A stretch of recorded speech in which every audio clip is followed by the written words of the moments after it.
Donaldson!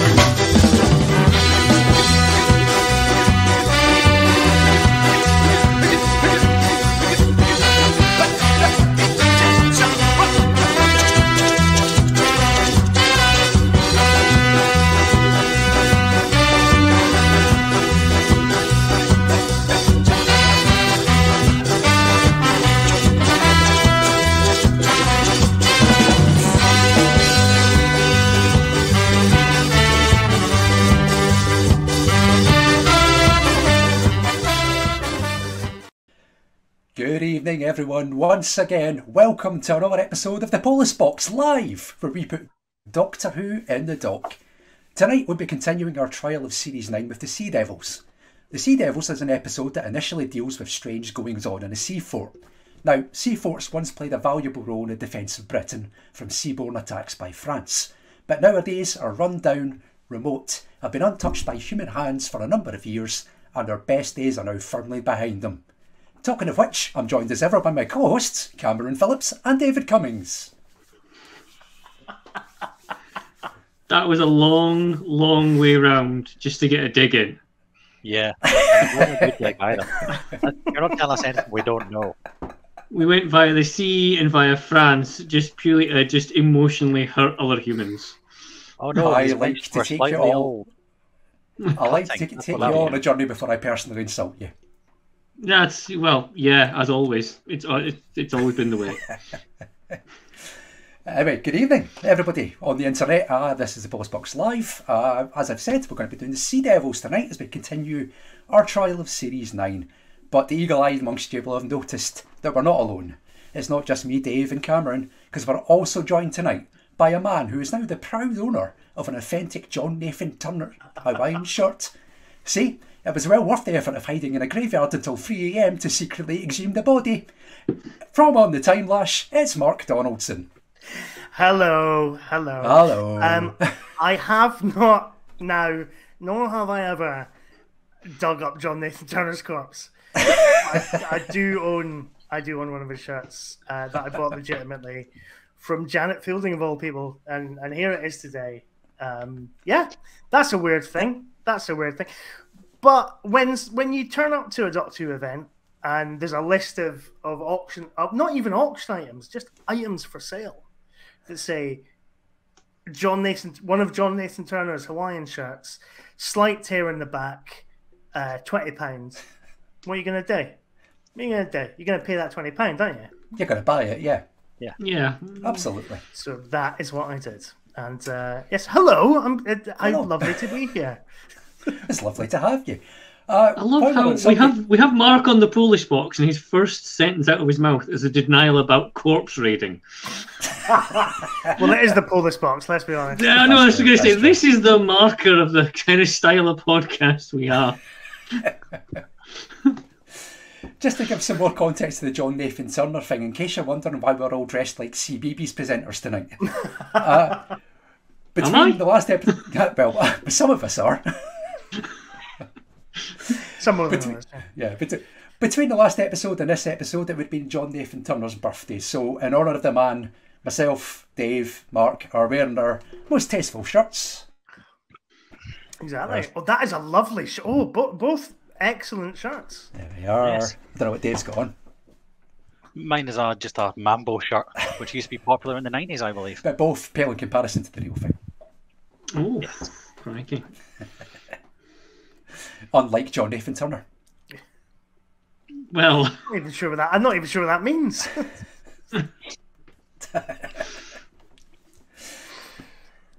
So now we've got the short explanations out of the way. Let's recap what happened on the last episode of the Police Box. We put the Curse of Peladon on trial, so it's a good enough time to bring in the series results so far. And here they are at the bottom of the screen. So Dave has won 2 in a row. Dave the Daleks was found not guilty. The Curse of Peladon was found not guilty, both by some margin. So Dave leads the series 2-0 with 3 trials to go. So still everything to play for. It's almost like the people that listen or watch this podcast somehow like Doctor Who to a degree. Yep. It's weird, but that's the only conclusion I can give you. It's funny because I feel like Series 9 gets a bit of a bad rap, but that's a strong Day of the Daleks and then Curse of Peladon, and I'm not going to show my hand too early here, but that's a strong opening for a season. That's what I'm going to say. And it only gets stronger, really. Well, yes, you might say that. I couldn't possibly comment. I've been surprised by the sort of gap between guilty and not guilty. I would have thought these two would have been a lot closer than they actually were. Yeah. I think Curse of Peladon is pretty great. Ignore the dog downstairs. And if it was Monster Peladon, I think you would probably have a bit more negative. It's fine. It's only because my partner's come back. That's why he's making that noise.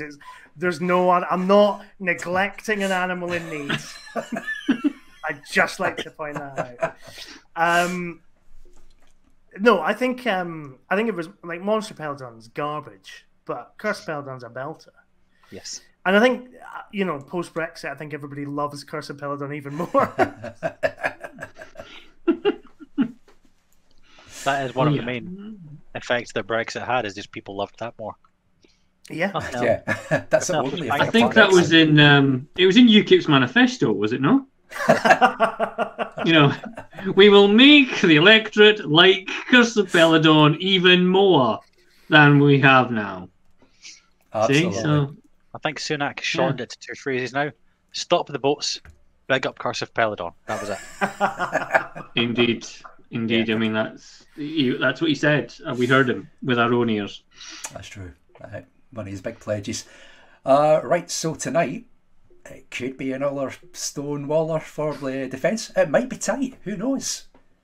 It's all in the hands of the listeners.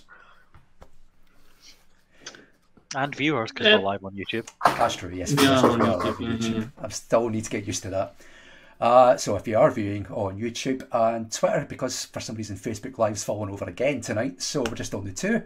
If you want to get in touch with us, you can give us your thoughts on the Sea Devils. Send us a comment through the live chat box on YouTube, but not on Facebook Live obviously now, and we'll put them up on screen as we go along. Right, I don't think there's any other business we need to do, so shall we just crack on with it? We probably did, because that's the format. That is indeed the format. Okay then, so let's go back once again to 1972, and it's time to put the Sea Devils on trial. La mer qu'on va danser le long des golfes clairs à des reflets d'argent, la mer, des reflets changeants sous la pluie, la mer au ciel d'été. The Sea Devils was written by Malcolm Hulke, directed by Michael E. Bryant and produced by Barry Letts with music from Malcolm Clarke. It starred John Pertwee as the Doctor, Katie Manning as Jo Grant and Roger Delgado as the Master, with Clive Morton as Trenchard, Declan Mulholland as Clark, Hugh Future as Hickman, the brilliantly named Brian Justice as Wilson, Terry Walsh as Barclay, Martin Bawdy as Robert Walker and Edwin Richfield as Captain Hart. It was broadcast between Saturday the 26th February and Saturday the 1st of April 1972, and the viewing figures were 6.4 million for Part 1, 9.7 million for Part 2, 8.3 million for Part 3, 7.8 million for Part 4, 8.3 million for Part 5 and 8.5 million for Part 6. That's the cold hard facts. Being Doctor Who fans, we like cold hard facts. Would you like some more? Yes, please. Go on then. Let's find out then what was happening. This story was broadcast in...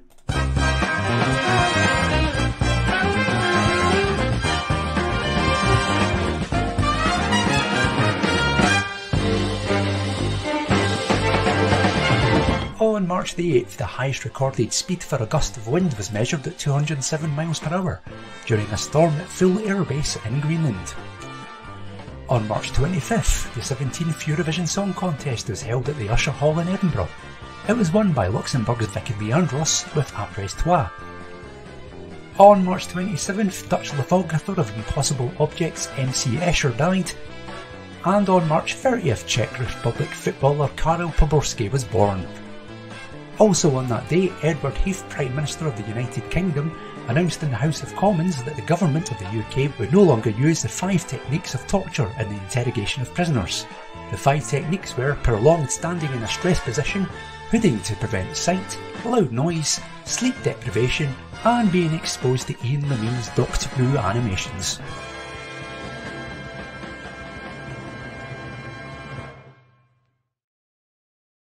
It doesn't get any better, does it? Oi. There he is.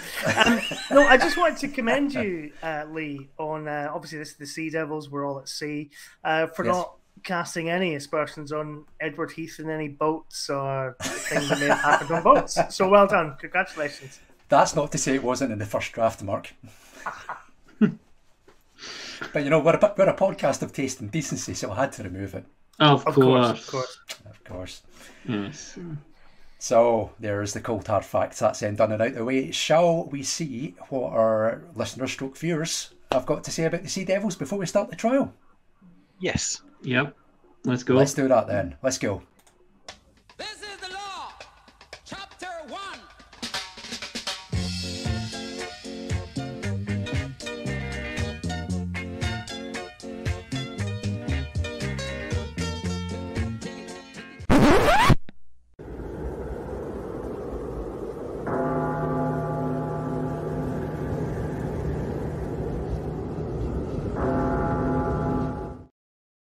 As it turns out, not much. Wow. Yeah. That's what a belter. It's almost Folk like people give think this is such going a fuck about it. It's almost like people think this is going to be a foregone conclusion tonight. Oh, well. Wow. Yeah. That's it there, eh? Or just that everybody's kind of splintered across various social media apps now, and you don't have that kind of, you know, communal thing of, hello, I'm on Twitter. Do you want to give us some thoughts on the Sea Devils? Yeah. Can't really do that anymore. Yeah. No. There was a reply on Twitter. Yes, I was going to say, I put that together before we got this. We have had one bit of listener evidence, so it's not a complete loss. It's from none other than the Dexestial funmaker himself, Derek Anderson. He says, I like it. That do you? Well, I suppose we'll have to, in the absence of anything else. Yeah. So And that's fair been play. the podcast for tonight. Good night. Thanks for If the joining us. See you Dexestial next time. filmmaker decreed that it's, you know, that he likes it, then Cameron's really fucked. Here we Well, argue. Yeah, well, I had a nightmare a few nights ago about this. And it was all about that I would have to go in the Polish box and prosecute one of my favourite Doctor Who stories. And I'm very, very thankful that that has not come to pass. Interesting. Good for you. Good for you, man. Do sleep well. Don't have nightmares. Don't have nightmares. Right. Shall we crack on with the trial itself then? Let's just bring up our subheadings because I haven't explained who's doing what yet. Dave, as usual, defending the Sea Devils. Cameron will be prosecuting. Mark will be defending the Sea Devils alongside Dave tonight. So that's the setup. Before we actually get properly started, another thing I forgot to mention is that voting is now open. So based on the arguments put forward by Dave, Cameron and Mark tonight, you get to decide whether the Sea Devils is guilty or not guilty of crimes against Doctor Who. If you go to our Twitter page, at the Police Box, there's a poll running there. I'll retweet it throughout the course of the episode. Cast your vote, and at the end of tonight's episode, we'll reveal the result. Right, let's get cracking then. We'll let Mark go first as our guest. So Mark, do you want to give us your first point of defence for the Sea Devils, please? All right. Okay, well, I'm going to go with something that some people might think is maybe a kind of not an obvious choice for a bit of defence evidence. UNIT aren't in it. Now, think that that's what makes this great, and that's what makes this sing, is that we strand the Doctor on Earth in 1970, because basically the idea is, oh, it's too expensive to, realize alien worlds every 4 or 6 weeks. We need to basically just put the Doctor on Earth, give him a team that he can kind of work with. But nobody ever thought, or what we could do is we could just kind of set the Doctor loose on contemporary 1970s Earth and get him involved in all kind of scrapes, and that's what this does. 3 seasons in, we get to see the Doctor and Jo just go off to the seaside and get involved in an adventure with the Sea Devils. I think that's great, and I think all this stuff, well, like units in the background, it's like call unit, tell them that the prison that they've sent the Master to is corrupt and it's not working. But ultimately, you get to see the Doctor kind of win over basically an authority figure, which you've not really got to see in sort of the Pertwee era, because essentially what happens is the Doctor turns up, he's rude to everybody, and the Brigadier kind of apologizes for him, and that's it. With this, it's very much he just fucking rose up to a naval base. He's like, hiya, I'm here to sort out your problems. And he's got to properly kind of win over the staff of that base. And it's great. And it could put Pertwee on the back foot, but he's just utterly charming. And it's just such a refreshing change from kind of the kind of earthbound unit stories that you would normally have, which would be, oh, some ships are going missing, and the Navy's asked us to check it out. It's no, the Doctor and George just happen to be on a little island on the west coast or whatever it is, and they've got to help out. It's brilliant. It's great. There you go. That's my first piece of evidence. Okay. Gab, do you want to come back with a counterpoint to that? This probably ties in to a point I've got written down here. And if we're going to talk about the Royal Navy's involvement in this, when I was watching this again, and quite often when I watch like stories again for doing the Police box and have a bit of a fresh look at them, I didn't consider watching Sea Devils, but by the end of the 5th and 6th part, the sort of fascination with the Royal Navy does kind of dissolve into like national jingoism.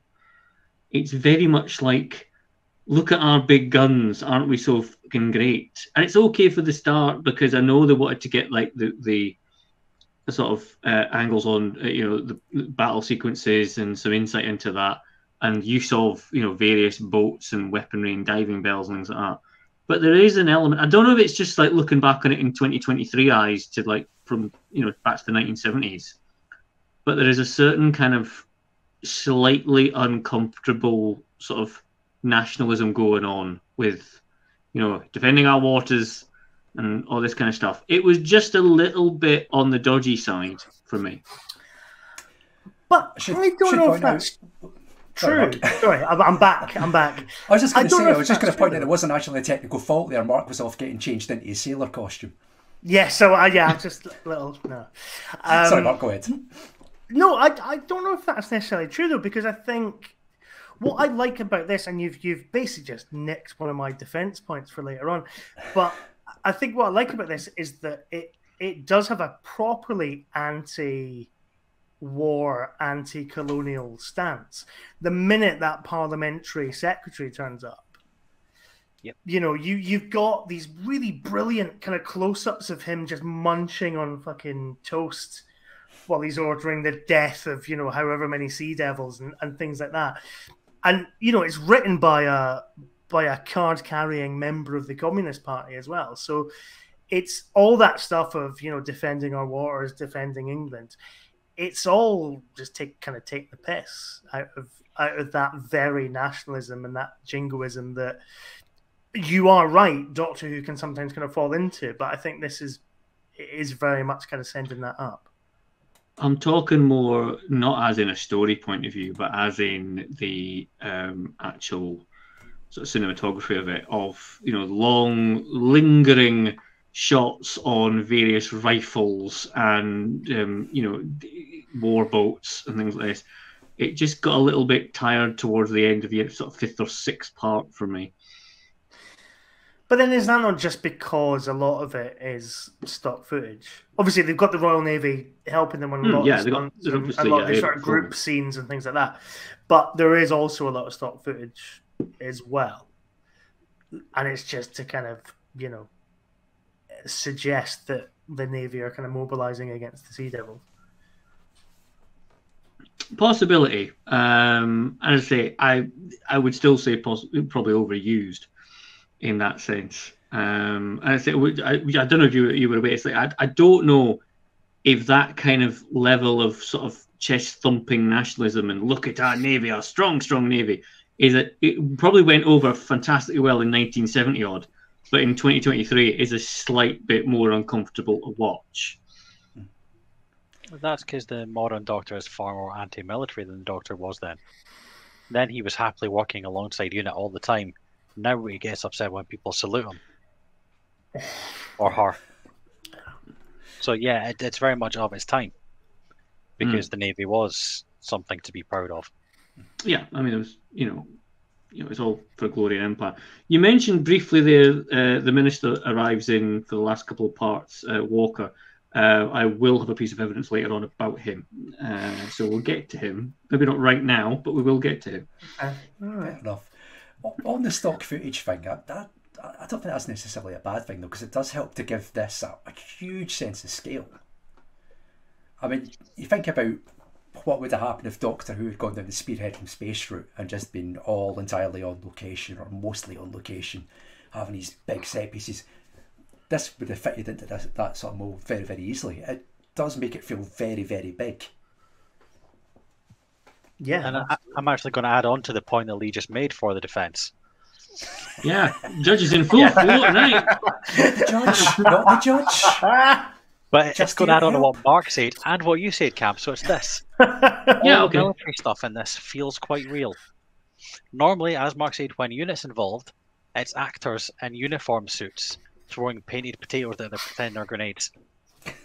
And this, all of the people that are in the military look like they could have been actually in the military and called in as extras. So when the patrols running along on the beach carrying their guns, they look like a Navy patrol on the beach.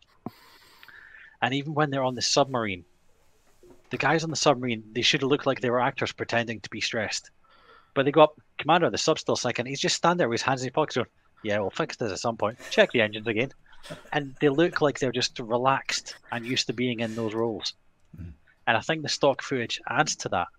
Because you feel like, yeah, those guys are on those ships firing those guns. And it all blends together really well to build the world that this is set in. Yeah. I'd forgotten how much submarine stuff there actually is in this until I kind of watched it again today. It's like there's loads of it. It's like it's a proper kind of subplot. Is kind of how the submarine kind of did but how the submarine deals with the Sea Devils. That was a that's why we had you on. Accidental pun. But yeah, it's good. It's good. There is a fair bit of them just sat there kind of going, oh, Johnson, the engines are down. Are we all going to die? No. Look, they're running through the door. We'll just shoot him. I There's a lot of this. For the I do like the absolute the moron. set ever. I like the absolute moron who's like, no, that's not how we do things on a submarine. And he's like, would you fucking play the game here, son? We're trying to get rid of this fucking Sea Devil off the submarine, and you are being a prat. It's great. It's so good. There's so many lovely, sort of like realistic kind of touches to this that just makes it sing. Yeah. But on that, like Dave was mentioning about the sort of the extras that fit in really well to scenes, quite a few of them are actually Royal Navy personnel. Yeah. Who, as part of the use of the boats and everything, has to be in the background and doing stuff in Doctor Who. So that would lend quite a lot of realism to what's going on. Dave, you're right. Yeah. It feels more actually military. The only thing I will say it doesn't feel like it might be part of the military is the fuck is the Citroen 2CV with no doors doing in there? Yeah. They keep turning up in It's a this clown car. futuristic anti-Time Lord prison, whatever the hell that is. Like, it just gets hello all of a sudden. The prison's a bit of a weird one, though, I found. Because, and this is going to sound weird to begin with, but then when is everything not when it comes out my mouth? Do you know, in the X-Men comics, when they imprison Magneto, and it's very much like, oh, he can bend metal, so we're going to put him in a big fucking plastic box away from anything metal, It just feels like they go, oh, this master guy, he can hypnotize people and like make sure they can do whatever the hell he wants. Oh, well, that's very, very dangerous. He's a very, very dangerous individual. He seems to just be in like, I will just stick him in a wee room somewhere. It'll be fine. It could have been like a little bit more kind of like, if they're going to imprison the master, have some doctor, it's like going to go, we're going to put this Gallifreyan seal on the door. That means he can't possibly open it. It can't go. As it is, it's just a door, isn't it? It's just like opens that, whatever. Give just him a felt a bit like in the opening minute, it's like kind of. And I know the whole deal is that he's getting a soft touch, and that's fine. But it's like Is he not only getting the soft touch because, and I've switched sides here, but he's only getting the soft touch because he's kind of hypnotized everybody, and that suggests obviously that it's not a very well designed prison. Well, yeah, it just like I thought that it could have been the opportunity to have some sort of like grandiose kind of like, oh yeah, you have to walk, 3 miles out to this extra wing of this prison that's away from everyone else, and we barricaded the doors, and there's an airlock and all this kind of stuff. You could have done something like that. It would have been, something fantastic, but it didn't. It just struck me as a bit odd. Also, you really have to question. Sorry, also, with the hypnosis thing, bearing in mind what we've had in the last story in Peladon, I was kind of thinking, here would have been the glorious open goal to have the Master try and sing Venusian lullabies to them. Because I just loved the idea of Roger Delgado going, Naru, Naru, Naru, which just tickled me and amused me. But it doesn't happen. Yeah. Sorry, I went off on one. That's okay. I mean, they have to question the security arrangements in what is admittedly a high security prison when they're leaving like swords hanging on the wall directly outside the door of your most dangerous prisoner. And not just like one sword, like really two. You need at least two. 3 on each side of the door. Yeah. It's like maybe he just likes to get out and do a bit of fencing from time to time. Yeah. Why not? It's good to give your prisoners exercise. I think It is. It's part of the Geneva Convention, I think, is it not? Exactly. Yeah. Fencing. Yeah. That's what they have to do.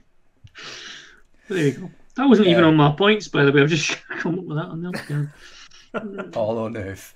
Right, if we're done with that one, shall we go to the first point for the prosecution of the Sea Devils? We shall.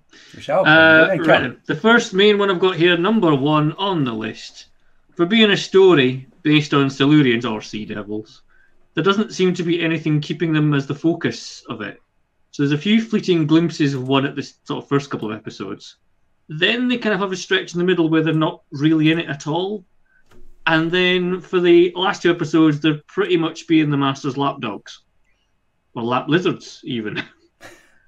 So, you'd expect, I thought, and in my head, as I say again, when I go back and watch these stories sometimes, it does reveal bits that I hadn't really considered before. In my head, before I watched this, I had the Sea Devils are in this all the time in every single episode. And I was surprised to get like 3/4 of the way through and go, how long is it since they've last been in it? So for being an episode called The Sea Devils, it pretty much should be called The Master and the Sea Devils. He gets billing before they do. Yep. And that strikes me as a little bit off. But this I think, is Doctor Who's first proper sequel. So it's obviously a sequel to the Silurians, but what it does is it goes, right, what would the Silurians be like if the Doctor was like firmly on their side, or saw a kind of way to manipulate the Silurians' sort of perspective to kind of fit his own goals, and that's what you have here. Is it basically kind of plays out like the Silurians again, but rather than the Doctor kind of being the peacemaker between both parties, you've got him trying to, like, given a second chance to make peace, but you throw in the Master to kind of make everything worse, because he's like, this fucking guy, he nuked your cousins a couple of weeks back, well, a couple of months back in Devon or whatever it was. Yep. So it's kind of, it gets the Doctor to kind of face the consequences of sort of previous stories, but then it also has, like, at this point, I suppose, you know, Doctor Who's biggest and most sort of recurring villain kind of used that against the Doctor, and it's really, it's like proper modern telly, you know, which you don't get a lot of in classic Doctor Who. But it's like, right, what would happen with the Silurians if we threw the Master in there, and that's your sequel to the Silurians.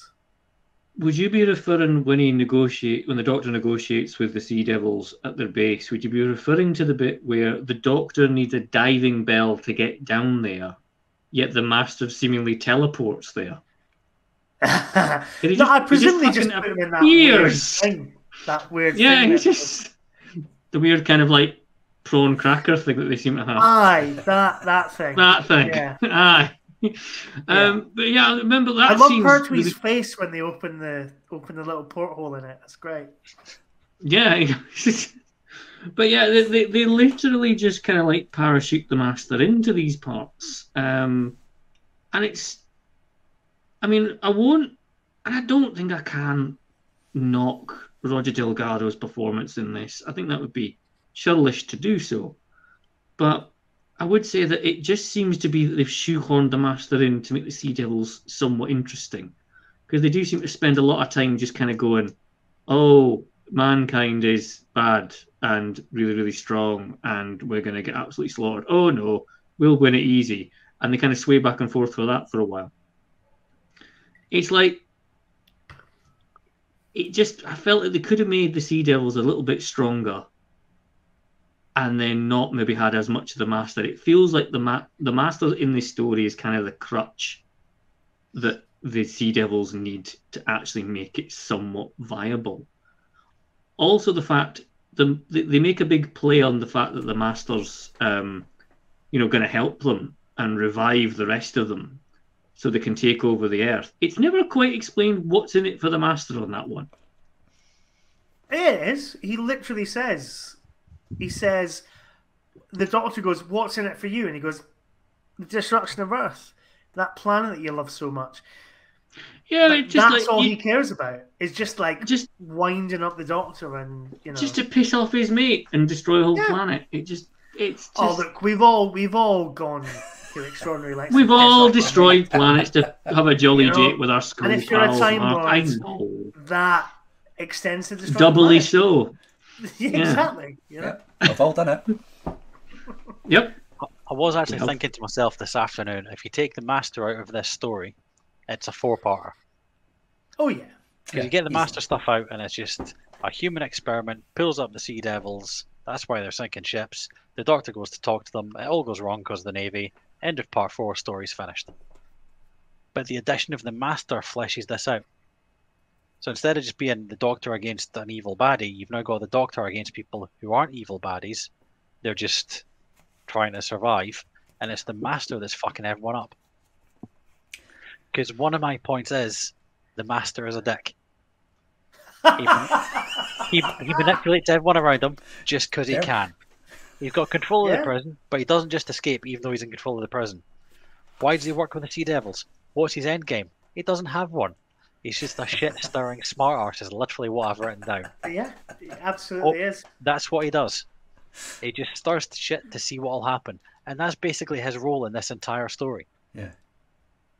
You've got the humans trying to just control the earth. You've got the sea devils that have woken up and they're just trying to survive. And you've got the master just stirring shit to see what happens. So without the master in this, yeah, you'd get a 4-parter, but it wouldn't be that interesting. It'd be a standard story. I think the The same's going to be master's role in true. this is to make it interesting. I think the same's going to be true of most Delgado master appearances, especially these 3 series. I think I kind of get the feeling that Dave's mentioned that when we come to the time monster at the end of this series, that's going to feel like the same as well. There's maybe 4 episodes worth of story there, but it's been padded out with lots of master shenanigans. And that's probably true of some of the episodes in Series 8 as well, that they could easily be condensed into 4 rather than stretched out. And I think that's because this master is different to the modern Master and Missy that we've got. Because the Master and Missy in the modern series is evil trying to control everything. Whereas the classic Master is just fucking around to a large extent. Yeah. He knows he's an incredibly long-lived time being. So he's just doing stuff for fun. He's just winding people up, starting fights. He's Begbie. In a pub. He's just lobbing glasses over his shoulder to see what happens. He knows he's going to be still standing by the end of the fight. He just wants to see the fight. That's kind of what the Master does in these series. That's all he does. I would love It's funny to see 'cause one of Roger my Delgado in a defense penguin points- jumper. One of my defense points is going to disagree with Dave, but That's ultimately we're on the same side, so it's fine. So it still defends the Sea Devils, but we'll get to that. Have we got any more on that one? No, I think we're done. Okay, in that case we'll go back to the prosecution then. Cam, do you want to give us another point for the prosecution of the Sea Devils, please? Where do we go? Where do we go? Where do we go from here? Right then. Okay. Oh yeah, my second point. And again, I noticed this quickly. Modern Doctor Who makes a big noise about like getting in like choreography artists to like make sure that the actors portraying certain monsters have a certain like way of walking or movement that is consistent. Yeah? Right, yep. What the hell is going on in this one? Because we have like sea devils that shuffle, we have sea devils that skip, we have sea devils that have a little merry dance when they're in a minefield and just do this kind of thing and do all this. And it's just like it's no, yeah, exactly. Kind of like they might as well be doing all this, but It's just it's like that, isn't it? It's like yeah, it's just like, but we've all got sort of sea devils doing the YMCA. You try walking family through a minefield. Yeah, but it's Well, like exactly. the bit with the minefield is like you're asking someone in a rubber suit who probably can't see very well, with a kind of like netting flowing off them to walk through barbed wire and then avoid some explosions. I mean, it's not an actual minefield though, Cameron, right? You know that, yeah? Shit, no. Really? John Pertwee isn't actually throwing himself onto barbed wire. Fuck. It's the All right, magic of well, television, Cam. I know, and it's lulled us all into a wonderful, wonderful world.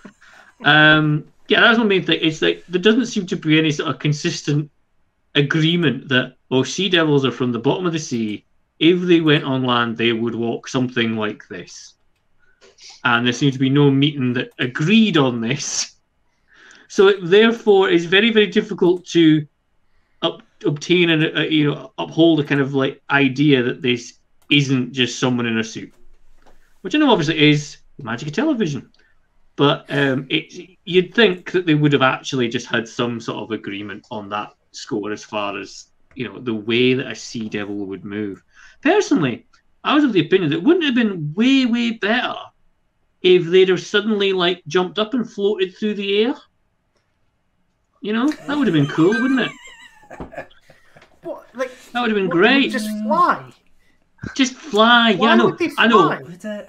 Because I know it's weird. It's like a sea creature, right? But I think Exactly. the flying's the on best way land, to and go. suddenly they would fly. Just go whee up at the sky. There's a big arc on like a ship that is also floating. If That'd be... they could fly into the sky, do you not think? Yeah. Fuck it. You don't need to take over the Earth. You can just build a little city in the sky. I mean, Yeah, I'm no Chris Packham, but I'm pretty sure that's not typical amphibian behaviour. Yeah, I mean, you can maybe hop, but you're not going to. Yeah. I'd like to point out to the judge. Muscles. I'd like to point out to the judge that they're not real. They're not real. They're not. Sure, but come on. They're not. Come on. That's what I The think they moon's should. not an egg either, but Is it not? You're kidding me. it's bigger to you. But I've heard. Oh, well. I've heard it's not an egg. Oh, well. It's not an actual egg. No, how do you know? You've never been? How do you know? Earth might be flat for all know. Let's not The go amount of that. booze I put away this evening, I'm on the fucking moon right now, mate. He'll believe anything. I did think that Mark was looking very rosy cheeked there. God love it. That's just how it look. That's just how it look. Fair enough. Ruddy. So, yeah, there you go. But yeah, very, years of hard living, just very ruddy. Oh yeah, Very ruddy. it's the writer's life. It's the writer's life. So that point yeah, for that the would- prosecution can be summed up by the sea devils don't fly. No, they don't fly. I would have preferred there having to be a little bit of a consistency in how their movement was handled. I get that, but then Good. I don't. The thing is, though, like it kind of all fades into insignificance when you've got them kind of coming out of the sea, which is one of the all-time iconic Doctor Who images. That it doesn't really matter, that kind of awkward bits where they're thrown off rooftops, or John Pertwee basically battering rams a sea devil into a brick wall in part 6. Doesn't matter, because what you have and what the audience remembers is them kind of rising up out of the sea. It's the top 3 beach scenes, isn't it? It's Bo Derek in 10, Daniel Craig in Bond, and the Sea Devils. That's it. Yeah, exactly. That's your top 3. Imagine if Bo Derek had suddenly got out of the sea alongside them And started to fly. Yeah, the she flew up. Bo Derek just flies through the Can you sky. imagine Bo Derek trying to navigate a minefield? Yeah. With John Pertwee. I'm sure he has. Oh, Wow. regularly. I think something the prosecution also have to remember about the sort of graceful movement or lack thereof from the Sea Devils. You're talking about 6 extras that are practically sewn into rubber masks and then submerged underwater for a period of time until the cameras are rolling.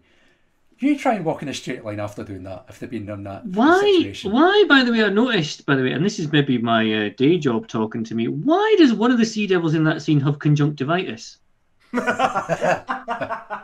No, it's the one in the submarine, isn't it? Because he's got scratches on his little glass. He's got this eyeball. real red. He's the only one in this entire thing. Real red going on round the eyeball.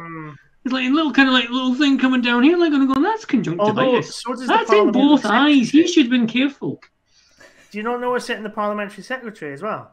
When he comes in the radio room and he's giving everybody orders. His eyes are pretty red. He's had a few whiskies at the private members club before he. If I remember rightly upon looking at that, I think that was more blepharitis.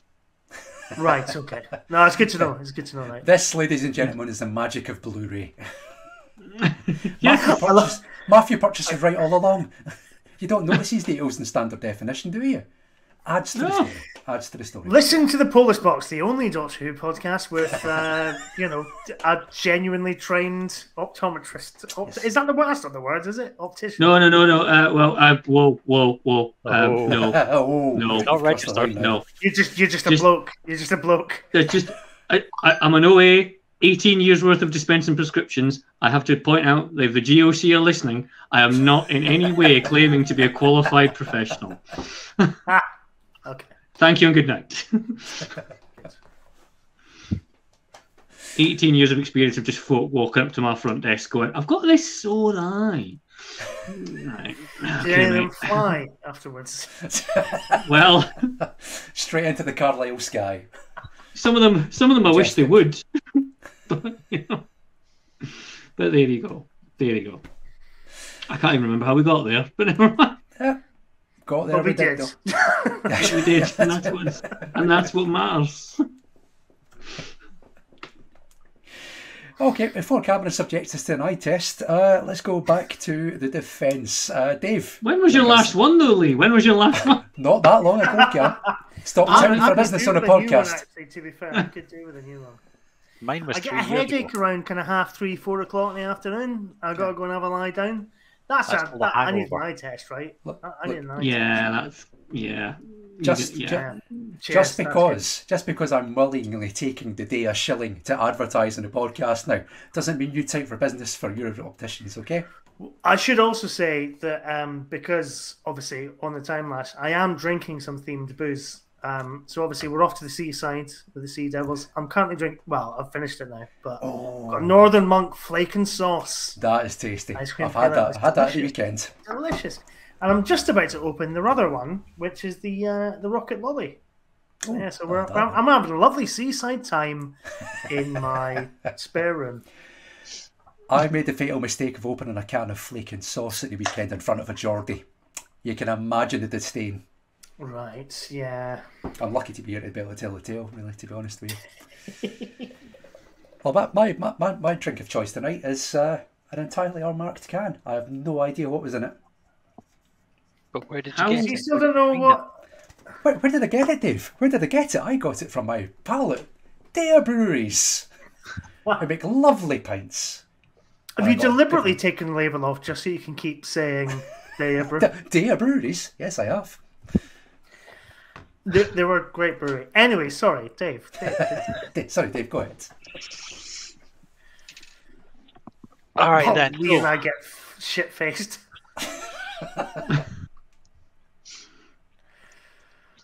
Oh, no, fair enough. Okay, good. Good stuff.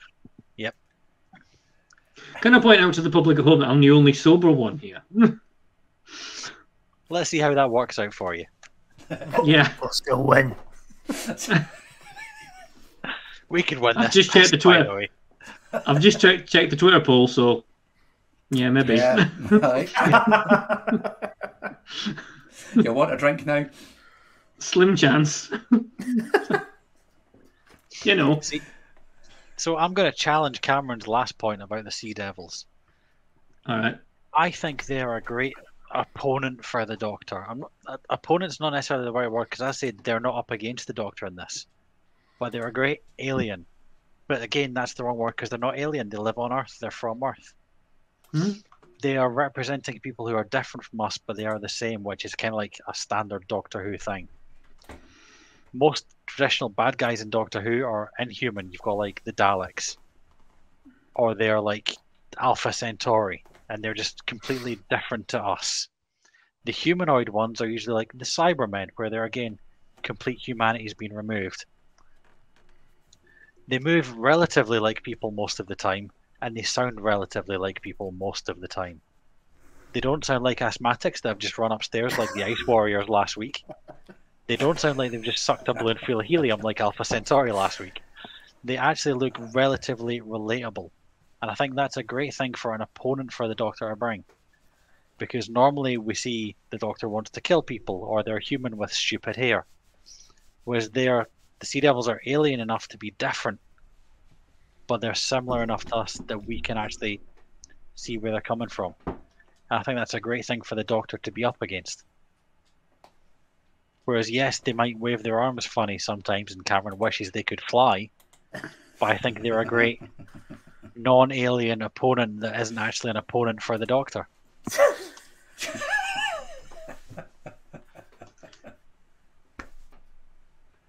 I think I've made a joke that may have flown over some heads here. Oh, see what you Never did mind. there. I do appreciate what Mark just done on camera was much, much better than the CGI of Legend of the Sea Devils as well. Much more realistic. Yeah. Well, you know. Yeah. But, aye. Yeah. interesting from the point of view that they are not some alien invader come from another planet to take over Earth. They are underneath the Earth and try to reclaim it. In a way, it's a story that portrays humans as the invaders, as in, you know, as those that took over. So, I say it's. I can't. I can't think of any other times that Doctor Who's. No further questions. No further questions. Yeah, skip on with that. Yeah, no problem. I think it also shows the anti-colonial message to an extent, because for once it actually shows the British military and the British as the people who have colonized. So it's the kind of thing that you'd see more in Demons of the Punjab, where like, yeah, you came here, you fucked up, and you left. Whereas this is like, they're not actually trying to kick us out because this is their country, this is their land, their planet. And it's a very much modern view on it, which you wouldn't necessarily expect with the jingoistic aren't the Navy great. You've also got the, well, actually, they were here first. This is their land. And it's a nice way of showing that without being all, look at how we fucked up the rest of the planet.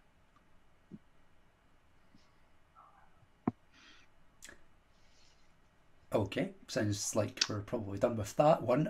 We have had on Twitter a little bit of listen reference that's come in just as the show started, so I'm going to read that out because I've not got a slide for it. It's from Mestor the Magnificent, who says about the Sea Devils, it's not guilty. It's one of the definitive stories of the Pertwee era, despite not featuring units. And although the script is not erudite as the Silurians, it's Hulk demonstrating that he can write blood and thunder action as well as social parable. I love it. And I know I said erudite in a daft way, but it's like erudite, I mean. So, yeah.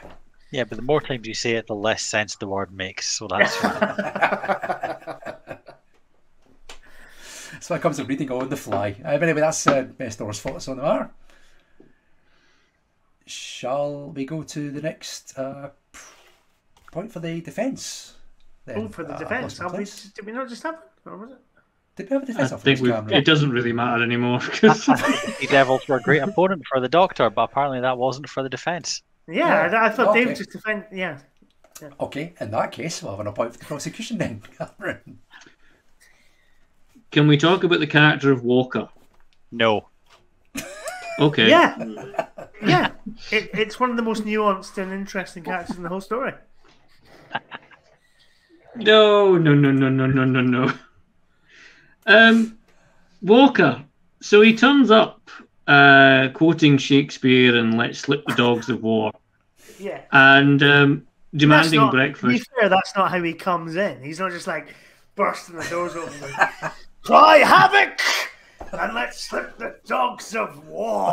Yeah, it's not brilliant places for a start. Darling, can I get a cup of coffee, some bacon, some sausages, a bit of toast, and some rough cut marmalade? Yep, I think that's a line from Love Labour's Lost, isn't it? Yeah. Sure. Yeah.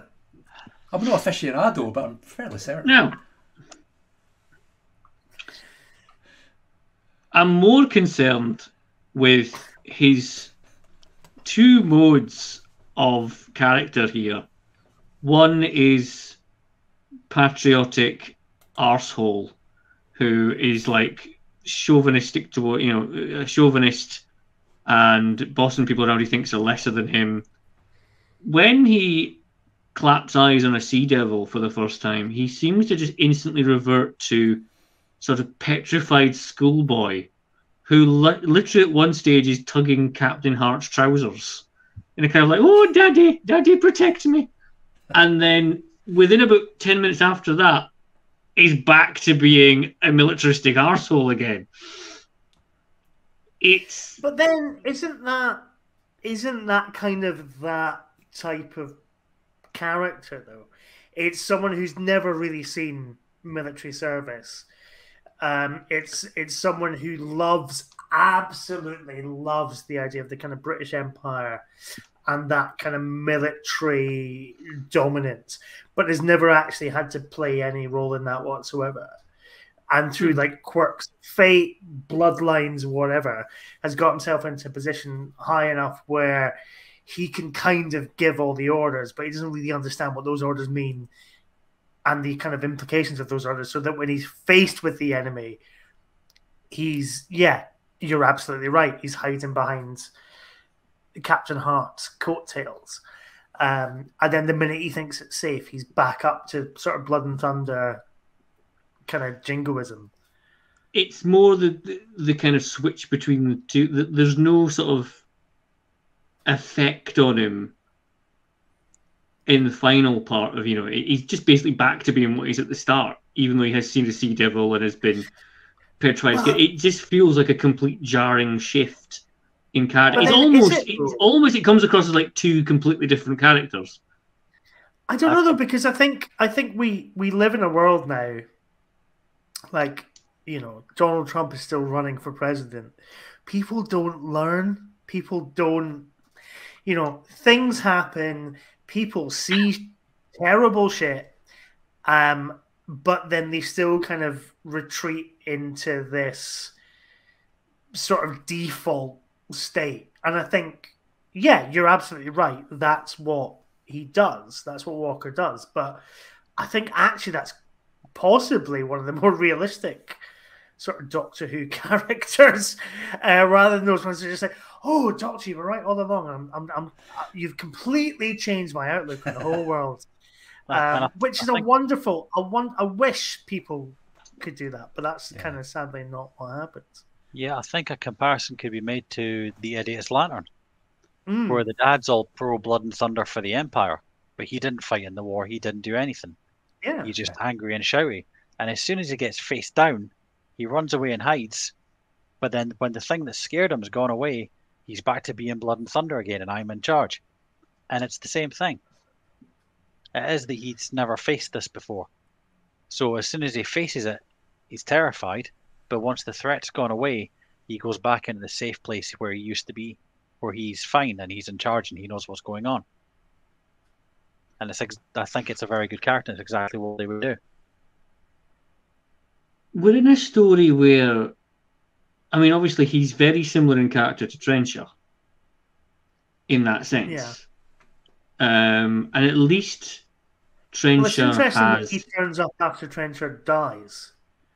It's like the serial can't have the kind of two guys. Passing of a baton in a way, isn't it? It's just It feels that way as well. I was very. I thought, again, my memory of this story and then watching it again, I genuinely thought that Walker turned up far, far earlier than he actually does, because he's only really in it for the last two parts. And even then, after Trencher dies, it's almost like he's kind of like, oh, we've killed off Trencher.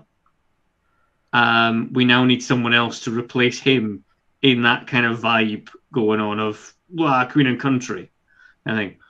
Was Clive Morton booked up? I don't know. But I think that's the only thing I can think of. Well, no, because I think it's quite smart in the sense that they've got Trenchard, who is essentially Walker's character, but he's in charge of the prison. The Master breaks out of the prison, but it's Malcolm Holt kind of talking about this kind of institutional rot and these kinds of characters kind of all the way down, so that just getting rid of Trenchard and the Master being free doesn't mean that kind of Blood and Thunder patriotism isn't still being manipulated. It's just that with Walker, the Master's not directly manipulating him like he was with Trenchard. It's just that he's creating a situation where Walker kind of makes particular decisions to protect Queen and Country that makes the whole situation worse, and sells the Master to the Sea Devils as this kind of savior that he's always kind of sold himself as.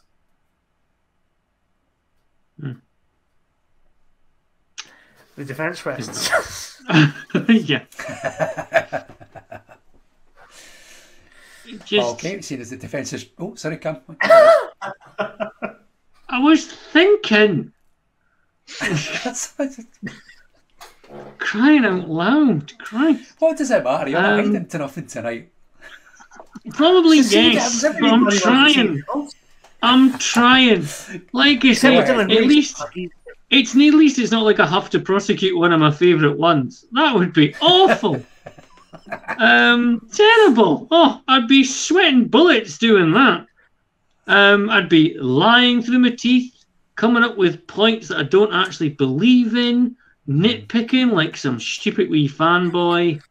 You know, I'd be doing all those crap things, and I'm so glad that at no point have I had to resort to any of the above in order to be here tonight. It's a relief, let me tell you. It's a weight off the shoulders that I didn't have to dissolve myself to that level. Anyway, with that in mind, where were we? Yeah, okay, I've kind of jollied enough. You said you were thinking, and then you waffled on for a minute or two. And then I waffled on. But I'll basically think in the back of my head whilst making a joke with my mouth, and it hasn't quite worked. I've kind of got to the end now and realised that I haven't actually got much to say to add to this, bar seemingly repeating myself from 5 minutes ago, which makes it seem like I've completely ignored what Mark was saying, which would be kind of rude. It's I fine. mean, if you want 30 seconds, I've got the back soon slide ready to go. So, you know. No, it's fine. It's fine. It's all fine. You're okay. Okay, all right, that's fine. Okay, carry on. It's the character Walker for me arrives too late in the story. He is a replacement for someone who could have legitimately done the same thing had they been kept alive in the story. And then but the thing is though that Trenchard doesn't have the same connections as Walker.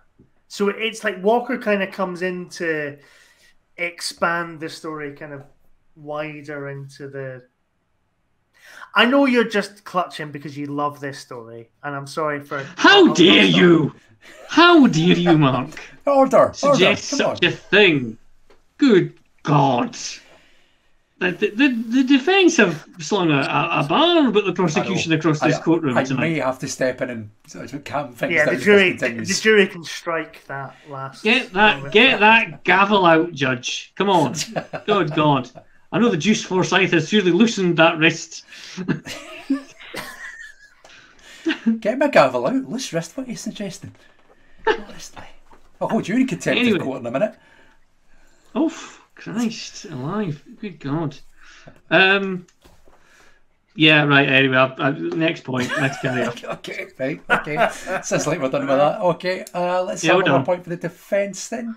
I think Mark this time. Yeah, sure. I think that this story defines the Doctor and the Master's friendship for basically the rest of Doctor Who.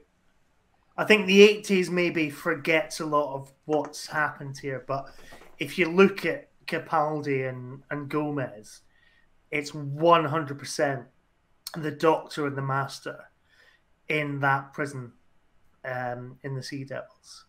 Yeah, it's two friends that kind of love each other but don't agree on everything. And just really enjoy winding each other up. And the best example of that is that sword fight. It's, the Doctor could absolutely... He's got the Master by the neck with a sword. He's eating a sandwich. And he doesn't go, look, I've got your banter rights here. He goes, oh, you think you can take me, can you? All right, here's a sword. Let's carry on. That's the Doctor and the Master's relationship. And I know Dave was saying that, modern Doctor Who doesn't necessarily kind of capture that same relationship. But there's the bit where the Master talks about destroying the Earth because the Doctor loves the Earth. You can totally see Michelle Gomez's, I'm going to kill Osgood because the Doctor really likes Osgood. I'm going to kill Danny Pink because it's going to wind up Clara, who the Doctor loves. I'm just going to keep messing things up for the Doctor. But then also there's kind of just these lovely bits where the Master's bored out of his mind in that cell. Like, the thing that everybody gets wrong about the clangers scene is that the Master thinks that the clangers are actual aliens. No, he doesn't. Yeah. He says that. Trenchard goes, "Oh, it's just a children's program." The face that Roger Delgado pulls is, "Oh, for fuck's sake, I'm just trying to have a joke with this guy." And he's just giving me nothing. He needs somebody like the Doctor. He's bored on Earth. Yeah. Like, I think one of the great things about the Pertwee-Delgado relationship is that for the majority of it, there are two highly advanced aliens stranded on Earth that are getting nothing from everybody around them, and to kind of keep themselves intellectually interested, they kind of just, like, the Master has to set traps for the Doctor, or has to set up situations for the Doctor. They're basically Batman and the Joker, like that. Yeah, that is just about to say, fundamentally yeah. what they are. The Master is chaos, the Doctor is order, you know, and that's kind of how it's always going to play out. And I think the Sea Devils is the best version of this, because you do get glimpses of their friendship. The whole reason the Doctor and Jo go to see the Master isn't so the Doctor can glow. It's because he kind of feels guilty. It's also, there's that line where the Doctor kind of saved the Master from being executed, although quite how humanity in the 1970s or 1980s, depending on your unit dating, would execute a Time Lord, I don't know. But that it's set up from, like, Terror of the Autons. The Doctor doesn't want the Master to be killed. It doesn't want the Master to rot away in a prison cell, because he's his intellectual equal, and he doesn't have that on Earth. I think another relationship that you could compare it with is Hannibal Lecter and whoever he gets put up against. Because it's always that he is bored and he's stuck with nobody of his level to talk to. Yeah, it's whoever chaps on the door and just like, "Hello, I'm here to Here's talk Barney to with you." a meal again. He's like, "No, I don't want to talk to Barney. He's an idiot. Send me the smartest FBI agent you have, Yeah. just for something to do." I'm now imagining if they would have played that scene more like Silence of the Lambs. You know what I mean? And just had them wheeling Roger Delgado's Master to the window with the mask on. Well, then they do that, don't they? RTD does that with bloody The End of Time. Yeah. And you know fine well that that's because he bloody loves the Pertwee era.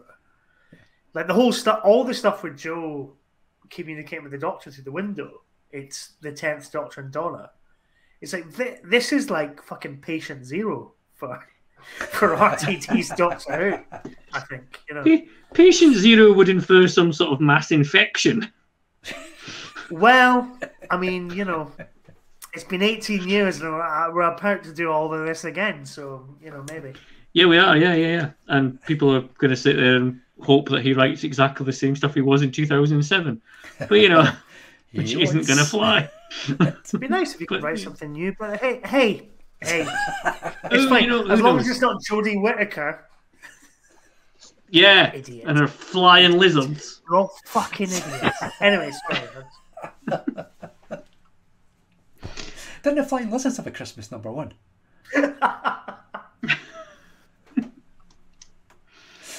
Yeah. We've had a couple of messages while we've been discussing that lovely. point. One of whom is Mark's broadcast colleague from On the Timelash. It's Ben Verf, who says, "I'm in from work and I'm eating a pizza and I'm looking at you." That doesn't sound creepy at all, Ben. No, not at all. Hello, Ben. Yeah. Also goes on to say, the Sea Devils, or the CU Jimmy Devils more like. Is that because we're all Scottish? I think it might be what he's getting at, yeah. Racist. I'm the only country bumpkin in this, though. You know, I'm no from that big smoke. You're still Scottish, though. I'm still Scottish, yeah. But, you know, if I set foot in Carlisle, I get told to go home. So, yeah, I must be Scottish. And I have been told to fuck off back home when I've been in Carlisle before. Oh, it's easy. And I had It's to only 6 reply miles with- up the road. I do, mate, every night, 5:30.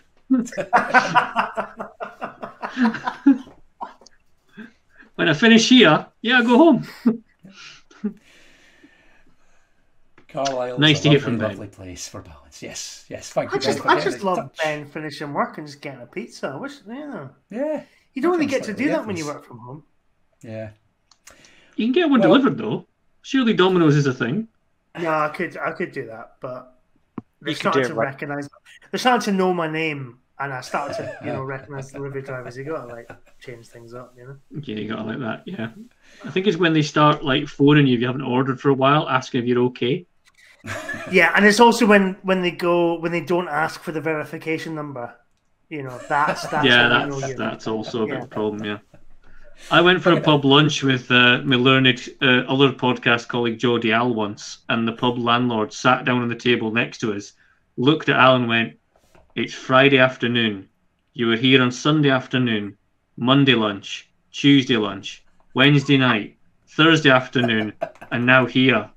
I'm not saying I don't like your continued business, but is everything okay at home?"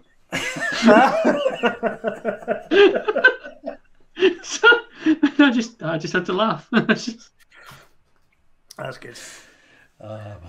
Well, seeing as we've now got food and drink in mind and we've had 3 points each, shall we have a quick break? We can top up our We had glasses. 3. I've ticked off like 7 things. Well, I mean, I ticked off quite a lot on my own. Oh, Yeah, I've got 4 or 5 that are in bold now. So Oh, great. Before we run out entirely, let's go and get another drink in. We'll order a Domino's for ourselves and we'll come back in a few minutes' time. See you shortly. All right.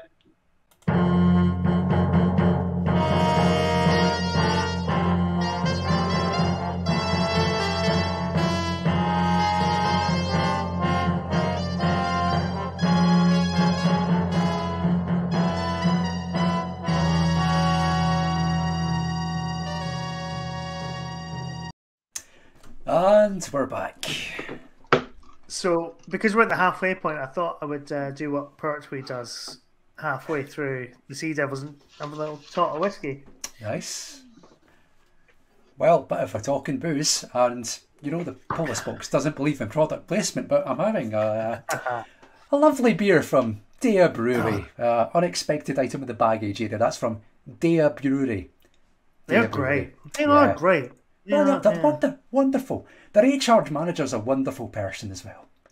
I've Lovely, never tried lovely any woman. of their products, but I'd quite like to. Do you know what? That can maybe be arranged because I heard the people at Dea Brewery are very generous. I would like that. As a man that co-hosts the Doctor Who podcast that is predominantly focused around booze, I would love some Dea beer. If only I knew somebody who works there that could easily supply some Do you know? cans for us. Do you know the fun thing about Dea? This is actually a genuinely Doctor Who connected Dea note. Is that they serve Dea Rolling Man, which is obviously their kind of flagship beer, at the Coach and Horses in Soho, which is obviously where John Hurt and Tom Baker and a lot of kind of classic Doctor Who actors used to drink. Well, there you go. Even more of a connection. So there you go. All the more reason for them to furnish us with more beers. Send them my way. Yes. I'll pick up a stash next time I'm in Abingdon. I'll sort it. It's fine. No delivery charge then. What is Dave drinking? This is a double Havana Club rum with salted caramel flavoured milk. Ooh. That sounds good. Do you never drink Blimey. milkshakes with alcohol in them? That's a proper dessert. Yeah. Usually it's Jim I thought it looked Beam like he was with drinking chocolate milk. concrete. Straight from the mixer. Fresh in a glass. That's why I'm so heavy. The concrete in it. Hey. Right, we have had another comment. Well, we've been Who is it now? See if you can guess who it might be. That's right, it's your broadcast colleague Ben Verf once again saying, please say you've used a playing Sea Devils advocate joke. This Ben our only this viewer? man is a stand-up Is Ben our only viewer? Yes, we've got one viewer and I'm assuming that's Good, Ben. Good. Good. Quality, not quantity. Exactly. But yeah, none of us have actually used that joke, No. which is a great joke. Well done. That's why we are not professional comedians. No. Exactly. What we are going to do, though, is proceed with the trial. So, defence went last. So, prosecution. Do you want to give us some more points? Good luck. Another part of The barrel scraping. another part of the nightmare I had, by the way, was that I would end up in the second half just down to nitpicking stupid points that just don't really have any great relevance to anything, but it's just literally one sentence that I've written down just to be an angsty little fanboy. And I'm glad that I haven't had to resort to any of that this evening. Oh, thank God. I'll drink to that. I know, from because here. I think if I did, it would bring down the entire tone of the entire podcast this evening, and I obviously wouldn't want to do that. No. So with that in mind, the soundtrack is essentially a synth farting. Oh, I'm so glad we're going to talk about the soundtrack. Here we go. Let's talk about the Casio being flung down a flight of stairs. No, how Yes. dare you? I will defend this sound partly because that is my role in this podcast, but also because it's fucking great.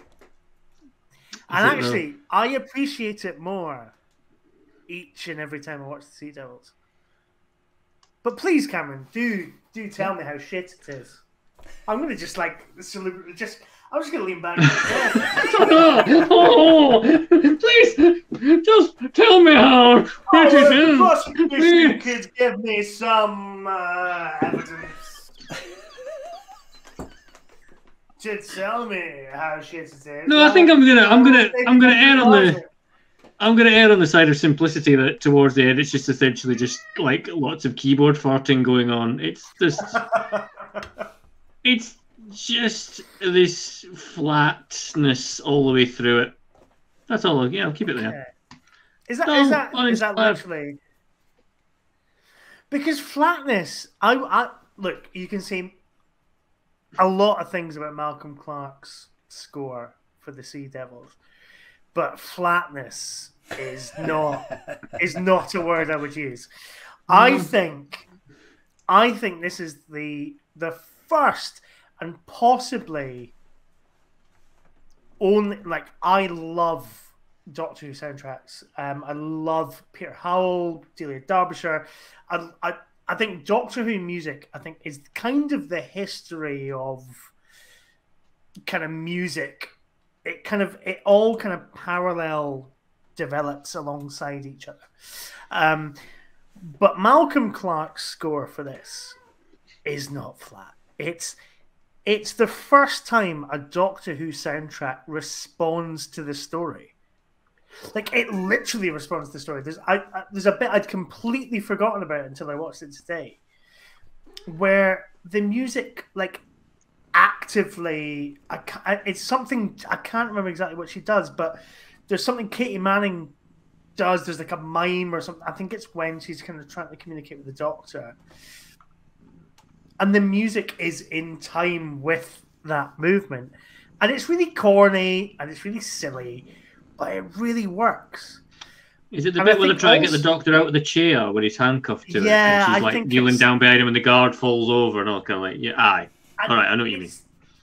So that's great. And then also, I think, like, look, this is a story about two Time Lords discovering an ancient race of reptiles, and they both have different objectives for how they're going to communicate with this race of reptiles.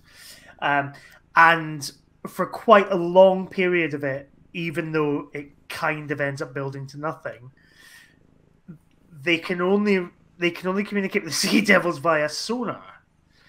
Until, of course, they all just turn up underwater and they're just like chatting. But we'll forget that for a second. Will we? But but the music, you know, the score, it is very kind of atonal, and it does kind of bring that kind of sonar element to it, and it's really atmospheric.